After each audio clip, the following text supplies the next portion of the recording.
Mala felt entitled me to speak over here.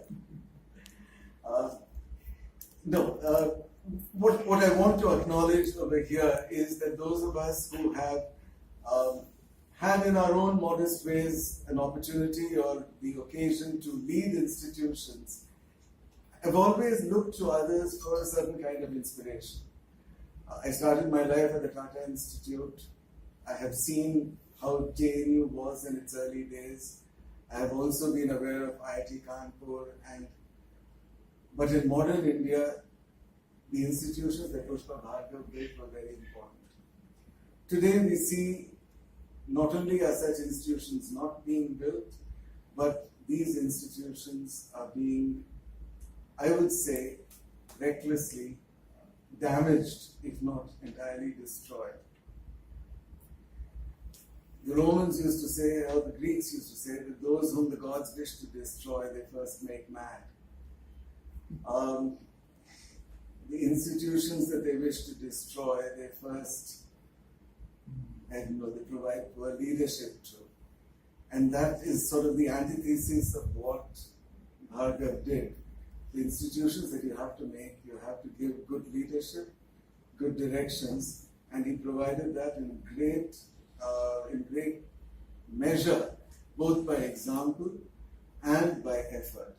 And I think for this we will always remember Bhargav and the institutions that he built.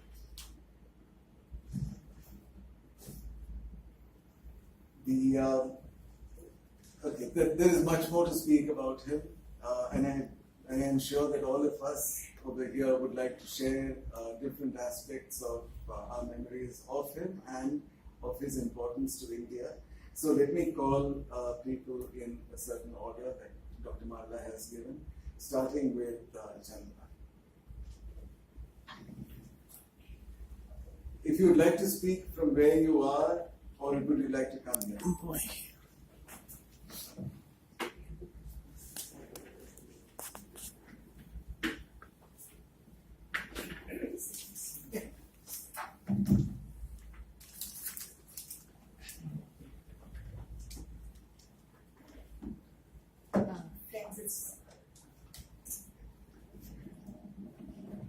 Friends, it's a very difficult juncture in this country, and at this difficult juncture, losing three stalwarts within a span of 2 weeks is a huge loss. I have known all three of them and have had several interactions and occasions to work with all three of them. But of course, I've known Amy the most because I've had the privilege of working with Dr. Bhargav for the last 35 years, and so therefore, although I have great respect for Professor Yashpal and Professor U.R. Rao, I'll limit my comments to Dr. Bhargav. On the 1st of August, most unfortunately, this country lost a scientist, a citizen, that the country, who has made the country really proud in ways more than one. The city of Hyderabad lost an important citizen who put the city of Hyderabad on the world map of science. Indian art lost a very important patron of art. When I say art, all forms of art. Scientific temper lost one of its most important advocates And I think the world lost an invaluable humanist. Pembe was a rationalist and a humanist to the core. Very few Indian scientists live the life that they live in their laboratories, in their personal sphere. In the laboratories, they do what science demands: analysis, questioning, the rigor of science. But all that, most of them have no compunction of throwing to the four winds as soon as they go to their personal sphere. PMB led just one life. There was no dual life. He was a rationalist to the core, and it was only reason and rationality that led him, no matter what he did. It would be an exaggeration to say that PMB was made of stuff that legends are made of. And I'll give you examples of this. He was a visionary, a scientist par excellence. You heard Ram speaking, whether it was his work in reproductive biology, in cancer biology, or origin of life. His contributions were many.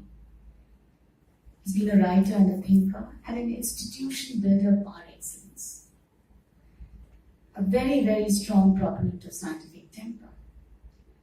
And I said, a great patron of the arts. And more than anything else, he's been a proactive citizen who took his duties as a citizen extremely seriously and never went back where, something had to be said or a firm stand had to be taken.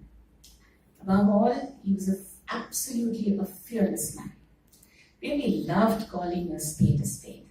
And it didn't matter to him how many toes he treaded on when he did this. Never bothered about consequences. And he kept telling all of us that if you bother about consequences, you'll never do the right thing. If you think it's the right thing to do, just go ahead and do it. Let me give you an example of institution builder. Of course, all of you know about CCMB. CCMB is known as the jewel in the crown of Indian science, and for very good reasons. I'm not going to go into details, but the way 30 years ago an institute like this was designed, built, and the kind of culture he instilled in that institute, it's still way ahead of its times. 30 years later. An institute that's never had a lock on itself. An institute that does not believe in empire building. An institute that believes in sharing. An institute that threw hierarchy out of the windows.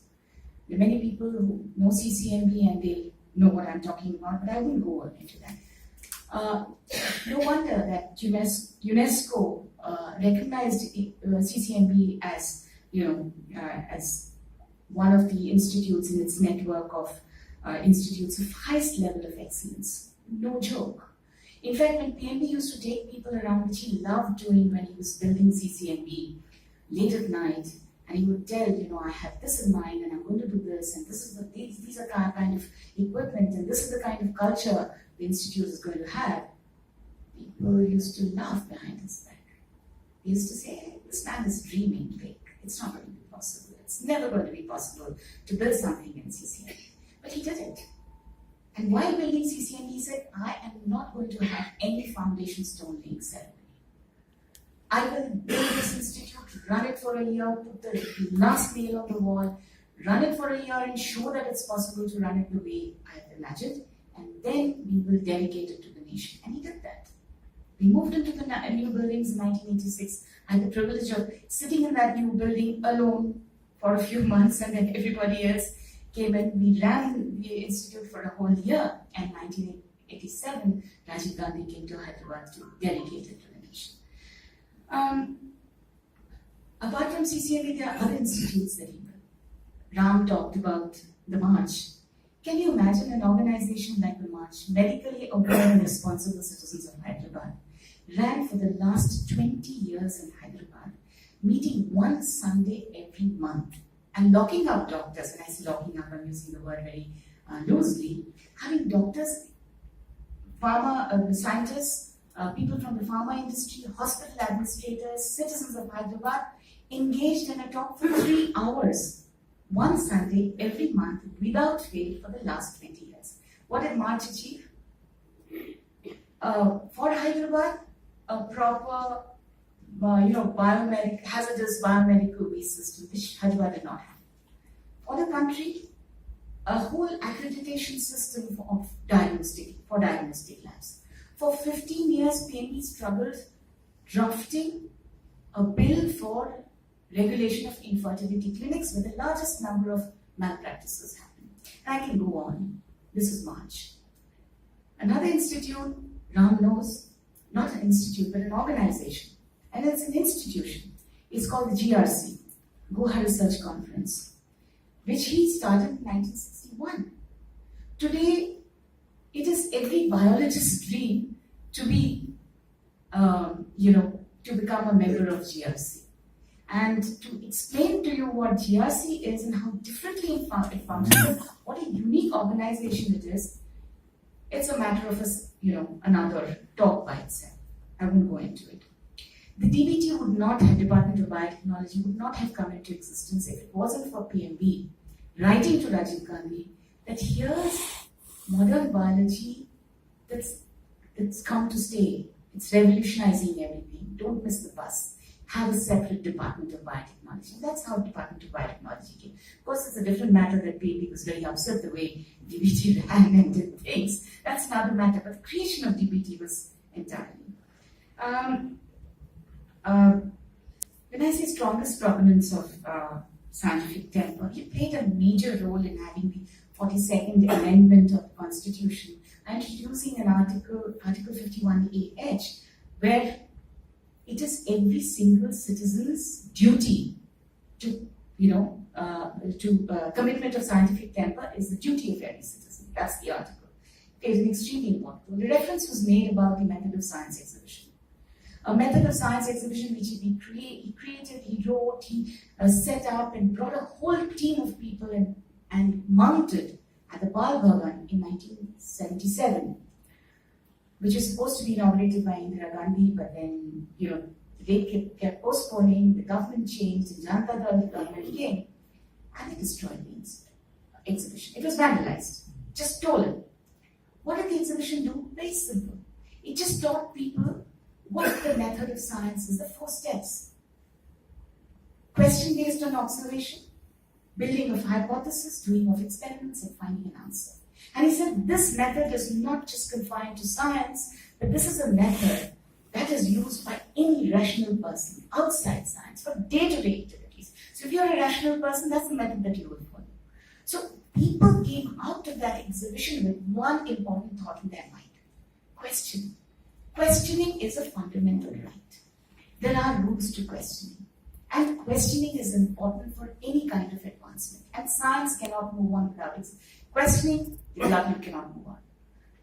Obviously, any totalitarian government will not want people to be influenced by this kind of a thought, that question, to vandalized. Anyway, to cut a long story short, it was a hugely legal rant, but he never gave up. He saw to it that government of Andhra Pradesh buys that exhibition, set it up all over again in Hyderabad. And of course, it ran for 4 years, and its final burial came when Birla Science Museum took it. They destroyed the rest of the exhibition. What survived there, of course, were these large, beautiful paintings made by Surya Prakash and Lakshma God, which were invaluable paintings. So, while doing the Method of Science exhibition, he was also building CCMB. He was writing, 1977 was when CCMB was formed on paper, and there was a lot of hard work that went before that.